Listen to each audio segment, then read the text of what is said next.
নমস্কাৰ বন্ধু বান্ধৱীসকল আপোনালোকক স্বাগতম জনাইছো MS ৰিডালছ ইউটিউব চেনেলৰ সাধাৰণ জ্ঞানৰ সাপ্তাহিক শিতানলৈ আমাৰ উদ্দেশ্য হৈছে মনোৰঞ্জনৰ মাধ্যমেৰে কিছু প্ৰশ্ন উত্তৰ আলোচনা কৰা গতিকে আজি আপোনালোকৰ সন্মুখত 10টা আচৰিত ধৰণৰ প্ৰশ্ন লৈ আহিছো যিকেইটাৰ ভিতৰত এনে কিছুমান প্ৰশ্ন সন্নিৱিষ্ট হৈ আছে যিবোৰৰ বাবে পাঠ্যপুথিৰ অধ্যয়নৰ লগতে কমন চেন্সৰো প্ৰয়োজন যিটো আপোনালোক সকলোৰে মাজত বিৰাজমান প্ৰতিটো প্ৰশ্নৰ বাবে আপোনালোকক 5 ছেকেণ্ডকৈ সময় দিয়া হ'ব তাৰে ভিতৰত উত্তৰটো দিবলৈ চেষ্টা কৰিব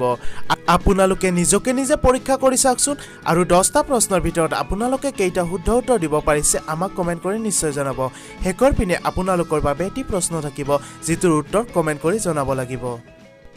বন্ধুসকল আজিৰ প্ৰথমটি প্ৰশ্ন আপোনালোকৰ সন্মুখত আধাৰ কাৰ্ডক ইংৰাজীত কি কয়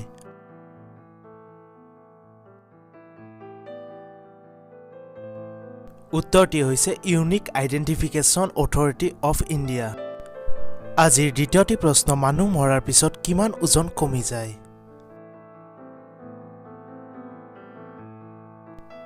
উত্তৰটি হৈছে 21 গ্ৰাম হয় বন্ধুসকল বৈজ্ঞানিক মতে 21 গ্ৰাম মৃত্যুৰ পাছত কমি যায় আজিৰ তৃতীয়টি প্ৰশ্ন কোনবিধ প্ৰাণী নৰ হৈ জন্ম দিব পাৰে মানে মেল হৈ জন্ম দিব পাৰে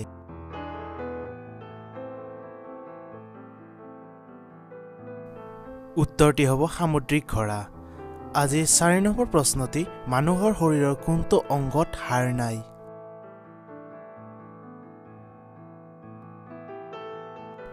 উত্তৰটো হ'ব জিভা হয় বন্ধুসকল মানুহৰ জিভাত হাড় নাথাকে আজিৰ 5 নম্বৰ প্ৰশ্নটি কোনখন দেশত চিনেমা হল নাই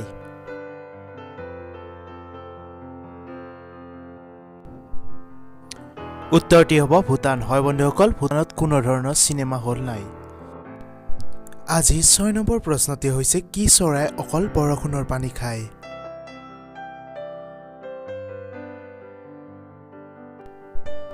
উত্তৰটি হৈছে চাতক চৰাই হয় বন্ধুসকল চাতক চৰাই অকল বৰষুণৰ পানী খায়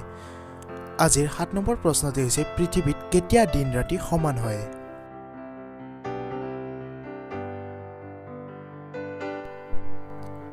উত্তৰটি হৈছে 22 ছেপ্টেম্বৰ আৰু 21 মাৰ্চত আজিৰ 8 নম্বৰ প্ৰশ্নটি গুগলৰ ফুল ফৰ্ম কি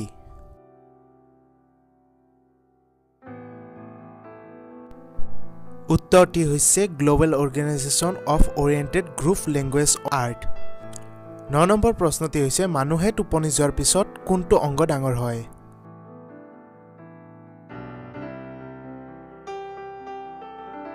উত্তৰটি হৈছে চকুৰ পলক হয় বন্ধুসকল চকুৰ পলক কিছু ডাঙৰ হয় আজিৰ সাপ্তাহিক শিতানৰ অন্তিমটি প্ৰশ্ন হৈছে এগৰাকী স্বাস্থ্যৱতী মহিলাই জীৱনত কিমানবাৰ গৰ্ভৱতী হ'ব পাৰে